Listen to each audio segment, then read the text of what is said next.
نحمده ونصلي على رسوله الكريم أما بعد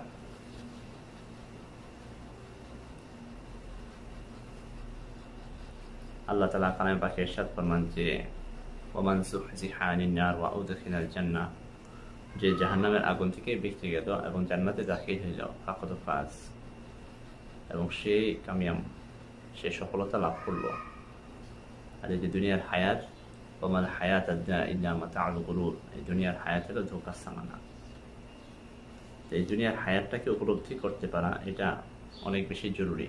কারণ দুনিয়ার হায়াত দুনিয়াতে উপভোগ করার জন্য, দুনিয়াতে বড় কিছু বনার জন্য, বা এখানে আমি ডাক্তার হব, ইঞ্জিনিয়ার হব, বা দুনিয়াতে বড় কিছু করব, বাড়ি গাড়ি করবো, এই জন্য আল্লাহ তাআলা আমাদেরকে দুনিয়াতে পাঠান নাই। লিয়াবলুয়াকুম আইয়ুকুম আহসানু আমালা, আল্লাহ তাআলা এই হায়াতকে এই জন্যই দিচ্ছেন যে এখানে আল্লাহ তাআলা পরীক্ষা নেবেন যে আল্লাহ তাআলার কাছে পৌঁছার আগে আমরা কে উত্তম আমল বানায় নিতে পারি, এবং আমাদেরকে পরিপূর্ণ মুসলমান হয়ে কবরে যেতে হবে। যে আল্লাহ তাআলা কালামে পাকে এভাবে বলেন যে ওয়ালা তামুতুন্না ইল্লা ওয়া আনতুম মুসলিমুন, তুমি মুসলমান না হয়ে মারা যেও না। আর মুসলমান তো সেই ব্যক্তি কেবল মুসলমান যার দিলের ভিতরে ইসলাম প্রবেশ করছে। আর যার দিলের ভিতরে ইসলাম প্রবেশ করলো তার আলামত হিসেবে আল্লাহ রাসূল সাল্লাল্লাহু আলাইহি ওয়াসাল্লাম এই কথা বলেন, তাজাফিউ আন দারিল গুরুর, এই ধোঁকার ঘর, এই দুনিয়া থেকে তার দিল উঠে যাবে। ওয়াল ইনাবাতু ইলা দারিল খুলুদ, চিরস্থায়ী ঘর যেটা আখিরাত, আখিরাতের জন্য সে মনোযোগী হবে। আর ওয়াল ইসতিদাদু লিল মাউতি ক্বাবলা নুসুলি, মৃত্যু আসার আগেই সে মৃত্যুর জন্য যে সামানার দরকার, মৃত্যুর জন্য সামানা হলো এটা যে কবরে যে প্রশ্ন করা হবে তোমার রবকে, মান রব্বু, এটা সে উত্তর দিতে পারে। ওমা দিনু, তোমার দিন কি, ইসলাম, এটা সে উত্তর দেওয়ার সামর্থ্য লাভ করে। এবং আল্লাহ রাসূল সাল্লাল্লাহু আলাইহি ওয়াসাল্লামকে দেখিয়ে প্রশ্ন করা হবে মা হাদা রাজুল, এই ব্যক্তিকে আল্লাযী বুইসা ফীকুম, যাকে তোমাদের মাঝে পাঠানো হয়েছিল। তখন যেন আমি এই কথা বলতে পারি ওয়া রাসূলুল্লাহ, মুহাম্মদ রাসূলুল্লাহ। এটা হলো মৃত্যুর আগে মৃত্যুর তৈরি, যার দিলের ভিতরে থাকবে সে হইল মুসলমান। এবং এরকম প্রস্তুতি নিয়ে আমাদেরকে সবসময় থাকতে হবে, কারণ মানুষের জানা নাই কখন মৌত আসে, মানুষের জানা নাই কখন আমি মারা যাব। এই জন্য সবসময় এই জিনিসগুলো মানুষের দিল থেকে দুনিয়া বের হয়।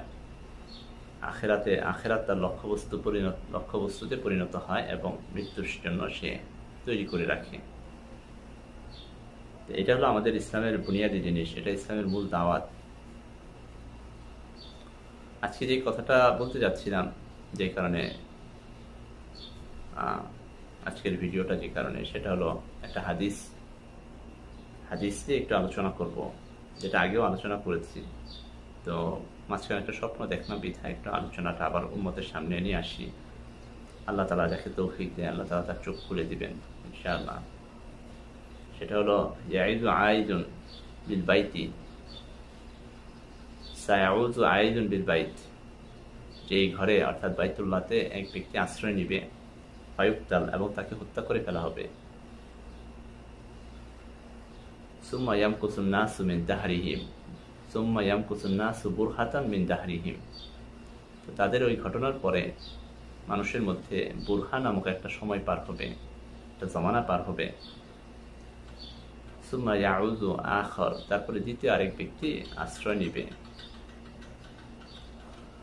ফাইন আদরাকতাহু ফালা ইয়াকজুয়ান্নাহু, তোমরা যদি তাকে পেয়ে যাও তার বিরোধিতা করো না, তার বিরোধিতা করো না। ফাইন্নাহু জাইশুল খুসফ, ফাইন্নাহু জাইশুল খসফ, কারণ সে হলো খসফের এক বাহিনী, ধসের এক বাহিনী, ধ্বংস করে দেওয়ার এক বাহিনী।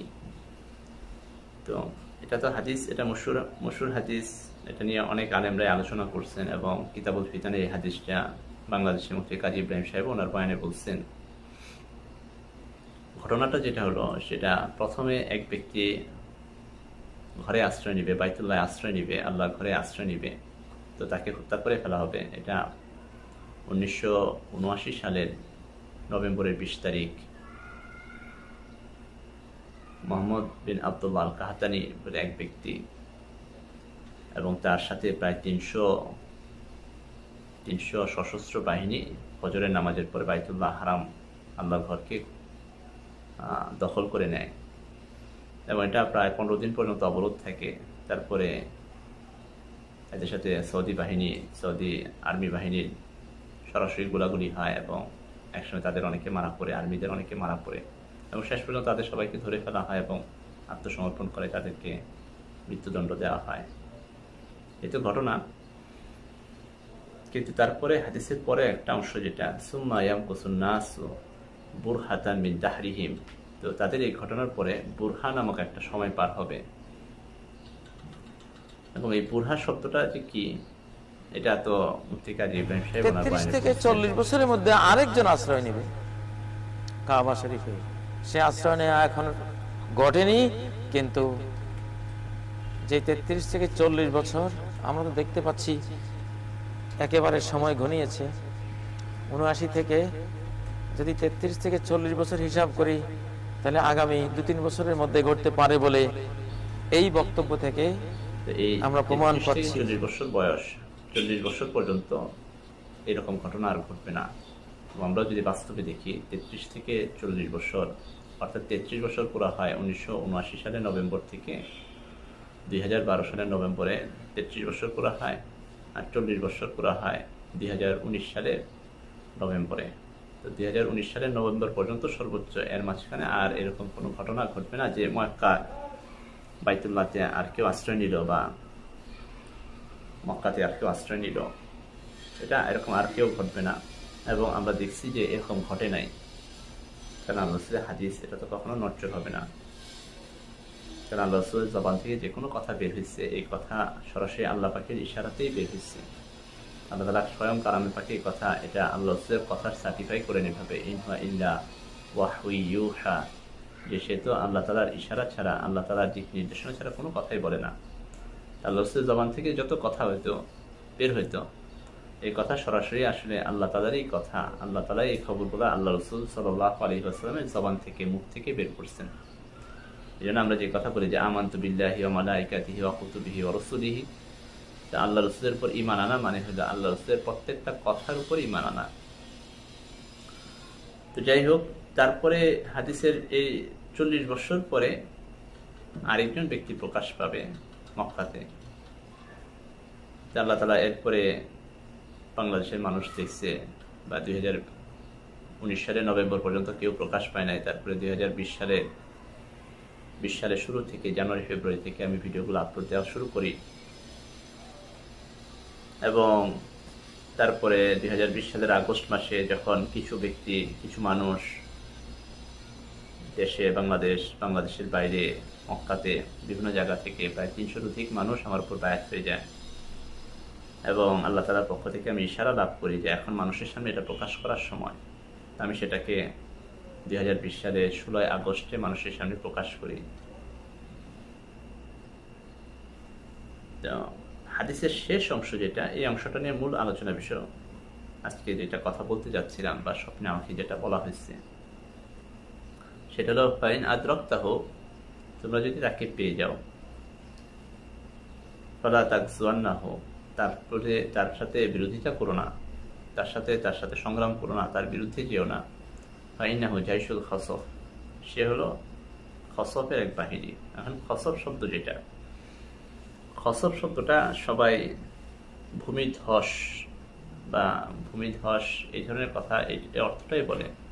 কিন্তু আমরা যদি খসফ শব্দটার আরো অর্থ দেখি, মানে সূর্যগ্রহণ, চন্দ্রগ্রহণ, গ্রহণ যখন লেগে যায়, এই গ্রহণ আরবিও কিন্তু খসফ। এবং এটার আরো অনেক অর্থ আছে। স্বপ্ন আমার স্বপ্নটার কথা বলিনি। স্বপ্নটা হলো এই সপ্তাহখানেক বা 10-12 দিন আগে স্বপ্ন দেখলাম, যে স্বপ্নে আমাকে বলা হচ্ছে আল বাইদা, যেটা বাইদা হলো পাহাড়ি একটা এলাকা, পাহাড়ি ঘেরাও, পাহাড়ের একটা এলাকা, এটাকে বাইদা বলা হয়। এবং খসফ যেটা, এই খসফ শব্দের অর্থ হলো সম্পূর্ণ ধ্বংসপ্রাপ্ত হওয়া। এই জন্য খসফ শব্দটা আরবিতে ব্যবহার করা হয়। কারণ আসল অর্থ মানে আমাকে স্বপ্নে এই দুইটা অর্থকে বলা হয়েছে শুধু। পাহাড়ি একটা এলাকা, পাহাড়ে ঘেরাও, পাহাড়, এরকম কিছু একটা কথা ছিল স্বপ্নে। এবং খসফ শব্দ যেটা, এটা মানে হলো সম্পূর্ণ ধ্বংসপ্রাপ্ত হওয়া। তখন স্বপ্নের পরে আমি জিনিসটা বুঝতে পারলাম যে স্বপ্নে এবং হাদিসে যে কথাটা, তার বিরোধিতা করো না।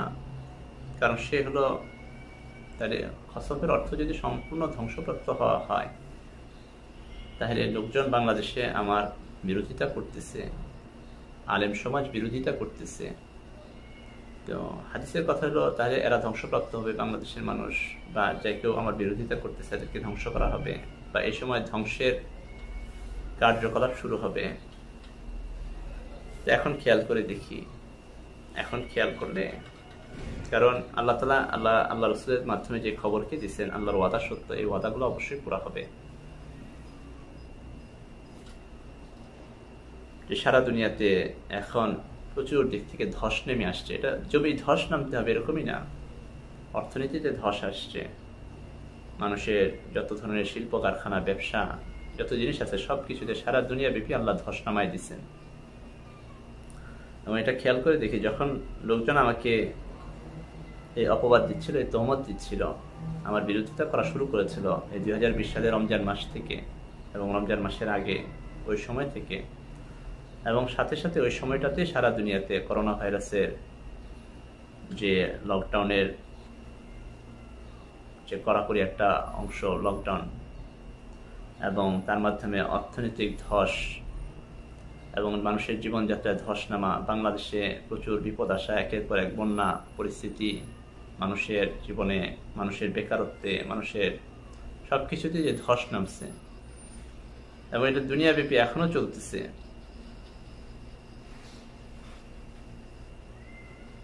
কারণ সারা দুনিয়াতেই বাংলাদেশের মানুষ আছে এবং সারা দুনিয়াতেই এই খবরটাকে আল্লাহ তাআলা ছড়াই দিচ্ছেন। বাংলাদেশের মানুষ, বাংলাদেশের বাইরের মানুষ এবং বেশিরভাগ মানুষই এটার বিরোধিতা করছে। তো আল্লাহ তাআলা সারা দুনিয়াতে ধস নামাইতেছেন। কারণ আল্লাহর কথা হলো, বা ইন্নাহু জাইশুল খাসফ, সে হলো ধসের এক বাহিনী, ধ্বংসের এক বাহিনী। তার বিরোধিতা করলেই সারা দুনিয়াতে ধ্বংস আসতে থাকবে।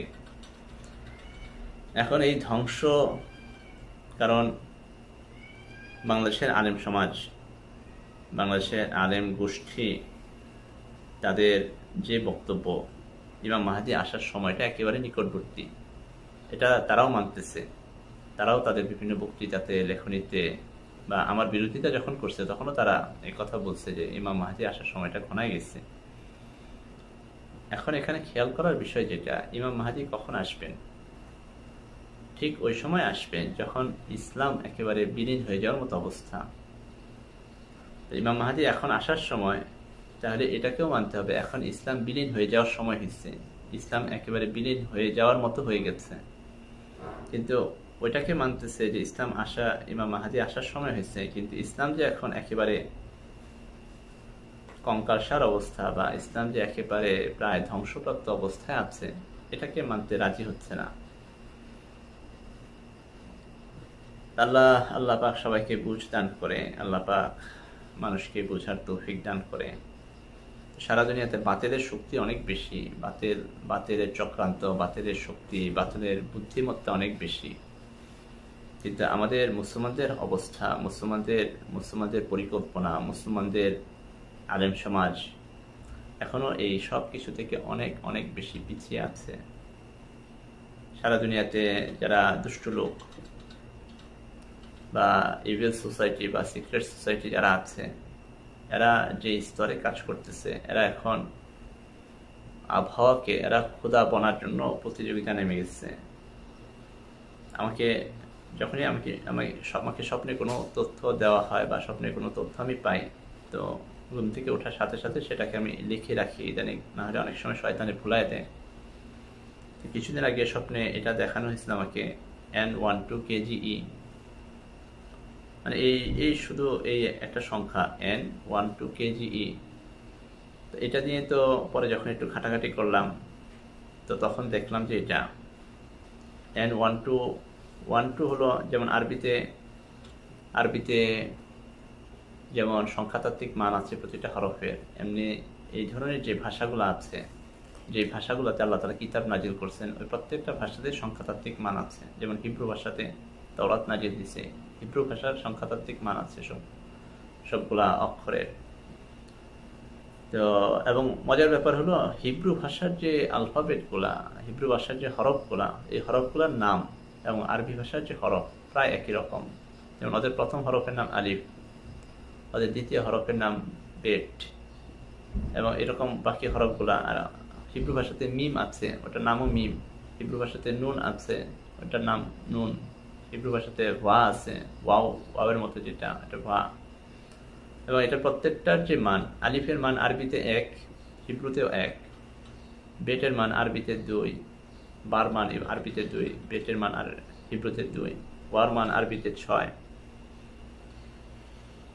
ওয়ার মান যেটা ওখানে যেটা ওয়ার মতো সেটার মানও 6। এখানে শিনের মান 300, ওইখানে শিনের মান 300। এখানে মিমের মান 40, ওখানে মিমের মান 40, হুবহু একই মান। তো যাই হোক, মানুষের এটা জানা নাই বিধায় বারবারই এই তহমত দেওয়া হচ্ছে সংখ্যাতাত্ত্বিক মানটা কোথা থেকে আসলো। এটা মানুষে কেন বুঝে আসতেছে না? সংখ্যাতাত্ত্বিক ভাবে কোনো একটা মানুষ চাইলেই মিলাই দিতে পারবে না। এবং এটা উইকিপিডিয়াতে যে কথাটা বলা হয়েছে, এটা হিন্দুদের আবিষ্কার। এটা একেবারে একটা বোকামি, বা এটাকে যারা বিশ্বাস করে, যারা এটা মানুষের তৈরি মনে করতেছে, এটা একেবারে বেওকুফ। এদের একেবারে আল্লাহ তাআলা কোনো বুদ্ধি দেয় নাই। যাই হোক, মানুষের অপপ্রচার, মানুষের ভুল প্রচার, এই মিডিয়া, এই সরকার, গুগল এবং যত যে সাইটগুলো আছে, উইকিপিডিয়া, এগুলোতে বেশিরভাগ তথ্য ভুল প্রচার করা হয়। যেখানে যেখানে মুসলমানকে বিভ্রান্ত করার জন্য যেখানে যেখানে দরকার, ওই জায়গাগুলোতে এখানে বিভ্রান্তিমূলক কথা ছড়ানো হয়, বিভ্রান্তিমূলক তথ্য দেওয়া হয়। এবং আমাদের মানুষেরা, আমাদের আলেম সমাজ এই তথ্যগুলাকে অন্ধভাবে বিশ্বাস করে নেয়। কারণ হলো, বড় কথা হলো, আল্লাহ তাআলা কালামে পাকে যেটা বলছেন, আফারাআইতা মান ইত্তাখাযা ইলাহাহু হাওয়াহু, আপনি কি তাদেরকে দেখেন না? মান ইত্তাখাযা ইলাহাহু হাওয়াহু, যারা তাদের হাওয়াকে, তাদের খায়েশকে তাদের রব বানাইছে, আপনি কি তাদের অবস্থাকে দেখেন না? আদাল্লাহুল্লাহু আলা ইলম, তাদের ইলমের উপরে আল্লাহ তাআলা তাদেরকে গুমরাহ করে দিবেন। তারা যা কিছু জানে, এই জানার উপরে আল্লাহ তাআলা তাদেরকে গুমরাহ করে দিবেন। ওয়া খাতামা আলা সামইহি ওয়া কলবিহি, আল্লাহ তাআলা তাদের কানের উপরে, তাদের দিলের উপরে সিল মোহর মেরে দিবেন। ওয়া জাআলা আলা খাতামা আলা কলবিহি ওয়া সামইহি ওয়া জাআলা আলা বাসরিহি গিশাওয়া, এবং তাদের চোখের উপর আল্লাহ তাআলা পর্দা ফেলে দিবেন। তো যেহেতু দুনিয়ার আলেম সমাজ, যে কোনো প্রান্তেই হোক, দুনিয়ার আলেম সমাজ, বাংলাদেশে হোক, হিন্দুস্তানে হোক, তবলিগওয়ালা হোক, মাদ্রাসাওয়ালা হোক, শেখ সুদাইসি হোক, আর যেই হোক না কেন, এরা সবাই খায়েশের উপর লিপ্ত এবং সবাই সরকারকে ভয় পায়। এটা একটা বড় জিনিস। সবাই সরকারের ভয়ে, সরকারের দাবিদারি করে চলে, সরকারের প্রশংসা করে। শেখ হাসিনাকে আমরা প্রধানমন্ত্রী বলতে পারি, কিন্তু মাননীয় প্রধানমন্ত্রী বলতে পারি না, কারণ সে মুসলমানের হত্যাকারী। শেখ মুজিবুর রহমানকে আমরা শেখ মুজিবুর রহমান বলতে পারি, কিন্তু সে পাকিস্তান, মুসলমান জাতির ভিতরে খণ্ড নামছে, তাকে দিয়ে মুসলমান জাতি, পাকিস্তানকে বিভক্ত করা হয়েছে। ইতিহাস যেগুলো আমাদের সামনে আছে, সবকিছু বিকৃত ইতিহাস। মুসলমানদেরকে দুর্বল করে দেওয়ার জন্য বাংলাদেশ পাকিস্তানকে আলাদা করা হয়েছে, হিন্দুস্তানকে শক্তিশালী করার জন্য, ইন্ডিয়াকে শক্তিশালী করার জন্য। তো আল্লামা মামুনুল হক যে কথা বললেন গতকালকে, এটা আমরা বলতে পারি না। সে একজন মরহুম নেতা, মরহুম মহামান্য, বা যা যা বলছেন,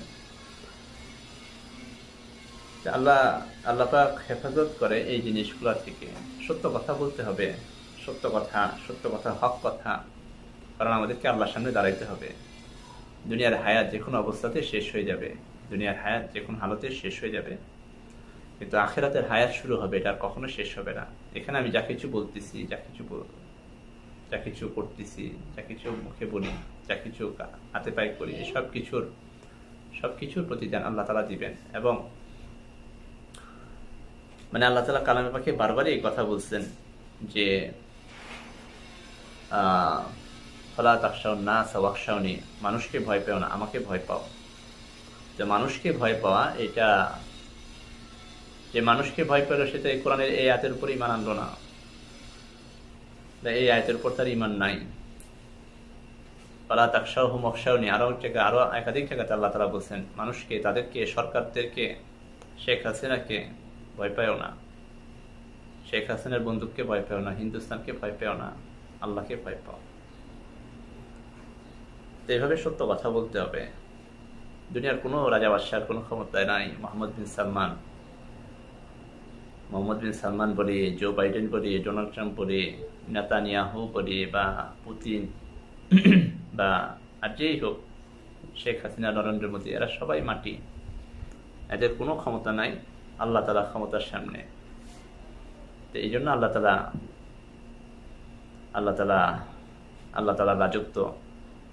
তাআলার রাজত্ব অবশ্যই কায়েম হবে, আল্লাহ তাআলার বাদশাহী অবশ্যই দুনিয়াতে প্রতিষ্ঠিত হবে। তো স্বপ্নে আমি যেটা বলছিলাম যে N12 কেজি আমাকে দেখানো হয়েছে, পরে এটাকে যখন লিখে রাখছি, পরে এটা সার্চ দিয়ে দেখছি বা হিব্রু শব্দগুলা থেকে মিলাই দেখছি N12 বা N12 মানে এবি, NAB, নেপ কেজিই। নেপ মানে হলো ছিনাই নেওয়া, আর কেজি মানে হলো kingdom of god on earth, জমিনে আল্লাহর বাদশাহী। তো ওরা আল্লাহর বাদশাহীকে জমিন থেকে কেড়ে নেওয়ার জন্য পরিকল্পনা করতেছে, এবং এর জন্য এটা N12 কেজি, এটা হলো একটা ডোমেনের নাম, যে ডোমেনটা অনলাইন ব্যাংকিং সিস্টেমের জন্য। অনলাইন ব্যাংকিং কি যেন একটা ব্যাংক, আমি এটা দেখাইতে পারতেছি না এই কারণ আমার মোবাইলটাকে এরা মনিটর করতেছে। আমি যে কোনো জিনিস সার্চ দিই, আমি এই জিনিসটাকে সার্চ দিয়ে এগুলো খুঁজে পাইছি, এখন আমার মোবাইল থেকে সার্চ দিলে আর এগুলো পাওয়া যায় না। সার্চ ইঞ্জিন অর্থাৎ আমার মোবাইলের সার্চ ইঞ্জিনটাকে ওরা মনিটর করতেছে, আমি কি সার্চ দিই। তো আজব ব্যাপার হলো, আমি যেটা কয়েকদিন আগে সার্চ দিয়েছি, পরে এটাকে যখন আমি স্ক্রিন রেকর্ড করার জন্য আবার সার্চ দিলাম, পরে দেখি যে এটা আর আমার মোবাইল থেকে দেখায় না। তো যাই হোক, ওরা ঢেকে ফেললো। এটা সত্য যে N12 কেজিই এটা হলো একটা ডোমেইন নাম্বার, যে ডোমেইন নাম্বার থেকে ওই অনলাইন ব্যাংকিং যেটার হেড অফিস, যেটার মূল সেন্টার হলো ডেনমার্কের কোপেনহেগেনে, আমি নামটাও ভুলে গেছি, দেখাতেও পারতেছি না। তো জিনিসটাকে সামনে রাখি যে ওরা এই জিনিসটার জন্য, আল্লাহ রাজত্বকে কেড়ে নেওয়ার জন্য যেটা করতেছে, সেটা হলো সকল মানুষের কাছে সুদ পৌঁছে দেওয়ার একটা পরিকল্পনা হাতে নিচ্ছে। এমনকি সুদ পৌঁছে দেওয়ার জন্য এখন ওরা সুদের পরিমাণকে তো কমাই দিচ্ছে, এমনকি এখন নেগেটিভ ইন্টারেস্ট রেট, যেটা মানে আমরা কখনো শুনিই নাই, এই জিনিসটাকেও চালু করে দিচ্ছে। অর্থাৎ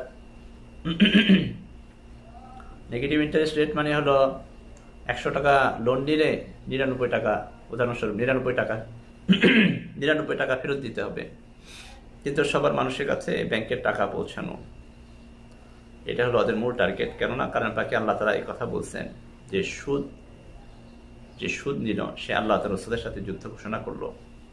তো ওরা সকল মানুষের কাছে সুদ পৌঁছে দিয়ে আল্লাহর সাথে যুদ্ধ ঘোষণা এবং আল্লাহর কাছ থেকে, আল্লাহর রাজত্বকে কেড়ে নেওয়ার পরিকল্পনা করতেছে। এবং এই জন্য ওরা বর্তমান টেকনোলজি এত দূর আগায় গেছে যে এখন দুনিয়াতে যে আবহাওয়ার পরিবর্তনটা চলতেছে, আবহাওয়াগত যে ধ্বংসলীলা আমরা দেখতে পাচ্ছি, বিশেষ করে এই বছর এবং আগামী বছর যেটা হবে, যে প্রচুর টর্নেডো, সাইক্লোন, ভূমিকম্প, এই জিনিসগুলো আমাদের মাঝে এখন চলতেছে, বন্যা, বৃষ্টি, অতিবৃষ্টি, এই জিনিসগুলো চলতেছে, এই সবগুলো মানুষ ঘটাচ্ছে। এবং করোনা ভাইরাসের এখন যে ভ্যাকসিন প্রকল্পটা চলতেছে, এটার গুঞ্জন শোনা যাচ্ছে এবং অনেক ওয়েবসাইটে এটা নিয়ে লেখালেখি হচ্ছে যে এই করোনা ভাইরাসের ভ্যাকসিন এই ভ্যাকসিনটা মানুষের শরীরের ভিতরে, যে মহিলাদের বাচ্চা যে ডেভেলপ হয়, বাচ্চা যে এমব্রিও, এটাকে কি বলে, ভ্রূণ বা আলাক, আল্লাহ পাক কালামে যেটা বলছেন, রক্তবাটা মানে গোশতপিণ্ড, আলাক যেটা, এভাবে মানুষের শরীর ভিতরে বাচ্চাটা যখন 12 সপ্তাহের গঠিত হয়, ওই 12 সপ্তাহের বাচ্চার শরীরটা যেটা হয়, তখন পর্যন্ত রূহ আসে নাই, ওই বাচ্চাটার শরীরের যে ফুসফুসটা তৈরি হয়, এই ফুসফুস থেকে করোনা ভাইরাসের ভ্যাকসিন তৈরি করা হচ্ছে। এবং এটার প্রচলন শুধুমাত্র করোনা ভাইরাস না, হেপাটাইটিস বি আর অন্যান্য যে টিকাগুলো আছে, এগুলোতে অনেকে এই জিনিসগুলো ব্যবহার করতেছে। যাই হোক, এগুলো গুঞ্জন শোনা যাচ্ছে বা বিভিন্ন ওয়েবসাইটে এটা লেখালেখি হচ্ছে।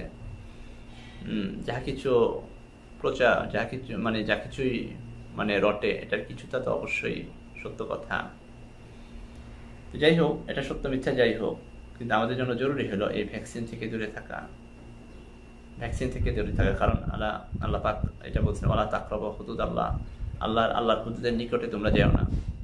অর্থাৎ আল্লাহ তাআলার সীমা রেখা, যেটা সীমা রক্ষার নিকটবর্তী হয়, এরকম কোনো জিনিস যেও না।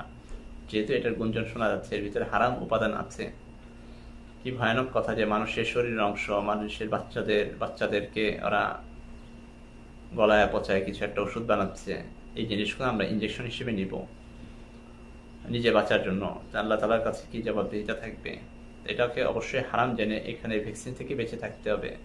কারণ আমি আমার দাজ্জালের চক্রান্ত এবং দাজ্জাল ও তার চক্রান্তের যে ভিডিওগুলো সেখানে আলোচনা করেছি, এই যে পুরো জিনিসটাই হলো ইহুদি রাষ্ট্র, এবং ইহুদি রাষ্ট্রের আড়ালে আসলে শয়তানের রাষ্ট্র, দাজ্জালি রাষ্ট্রকে প্রতিষ্ঠা করা।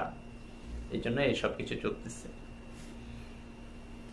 আল্লাহ পাক বোঝার তৌফিক দান করে, আল্লাহ তাআলা সবাইকে বোঝার তৌফিক দান করে, আল্লাহ তাআলা সবাইকে আমল করার তৌফিক দান করে। তো মূল কথা যেটা ছিল আবার একটু পুনরাবৃত্তি করি, সেটা হলো যে ফাইন্নাহু জাইশুল খুসুফ, আল্লাহ তাআলা আমাকে যখনই মানুষের সামনে নিয়ে আসছেন এবং মানুষ আমাদের বিরোধিতা করা শুরু করছে, তো আল্লাহ তাআলা সারা দুনিয়াতে ধস নামানো শুরু করছেন, সকল ক্ষেত্রে ধস, যেটা এই হাদিসে বলা হয়েছে।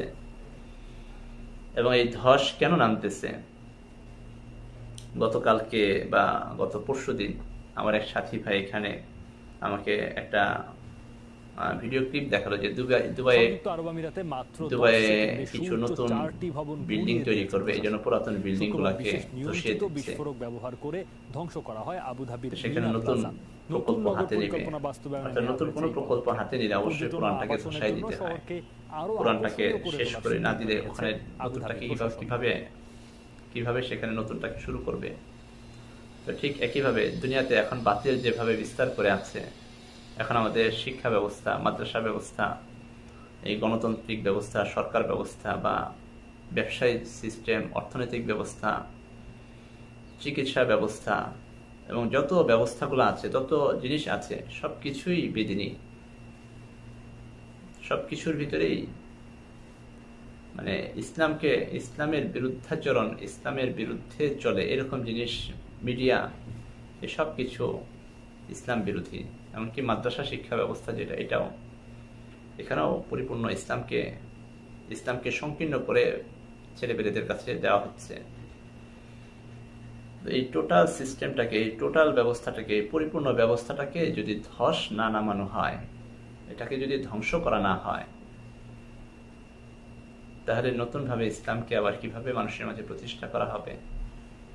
তো আল্লাহ তাআলা কালামে পাকে যে কথা বলছে, ইন্না কায়দা শাইতান কানা দাঈফা, শয়তানের চক্রান্ত সবসময় দুর্বল। তো এখন মানুষের যেটা ধারণা ছিল ইমাম মাহদী আসার পরে রাতারাতি সুপার পাওয়ারে পরিণত হবে, যুদ্ধ বিগ্রহ করে একেবারে দুনিয়া দখল করে নিবে। আচ্ছা, আমি প্রকাশ পাওয়ার পরে যদি সব যুদ্ধ বিগ্রহ করে আমার সাথে অনেক লোক জড়িয়ে যেত এবং যুদ্ধ বিগ্রহ করে দুনিয়া দখল করে নিতাম, এবং তারপরের দিন বলতাম এই কথা যে এখন তো আমাদেরকে ইসলামকে নতুন করে সাজাইতে হবে, মাদ্রাসা ব্যবস্থা বন্ধ করতে হবে, নতুনভাবে মাদ্রাসা ব্যবস্থা চালু করতে হবে, এই শিক্ষা ব্যবস্থা, স্কুল কলেজ, ইঞ্জিনিয়ারিং কলেজগুলো, মেডিকেল কলেজগুলো বন্ধ করতে হবে, নতুনভাবে অন্য কারিকুলাম শুরু করতে হবে, অন্য কিছু। তো পরের দিনই রেভলিউশন শুরু হয়ে যেত, কেউ এটাকে মেনে নিত না। অথচ এই জিনিসগুলো ধ্বংস করা জরুরি। আল্লাহ তাআলা, দুষ্ট লোকেরা ভাবতেছে মানুষদেরকে কবজায় নিয়ে আসতেছে, মানুষদেরকে গোলামে পরিণত করতেছে, মানুষদেরকে এজেন্ডা 21 মাধ্যমে মানুষদেরকে কাবু করে তাদের গোলামে পরিণত করে তাদের শয়তানের যে রাজত্ব, যে ভিডিওতে আমি দেখিয়েছিলাম, ডেভিল অল দ্য টাইম বলে ওরা যে জিনিসটা চাচ্ছে, শয়তানের এক রাজত্ব চিরকালের জন্য কায়েম করতে।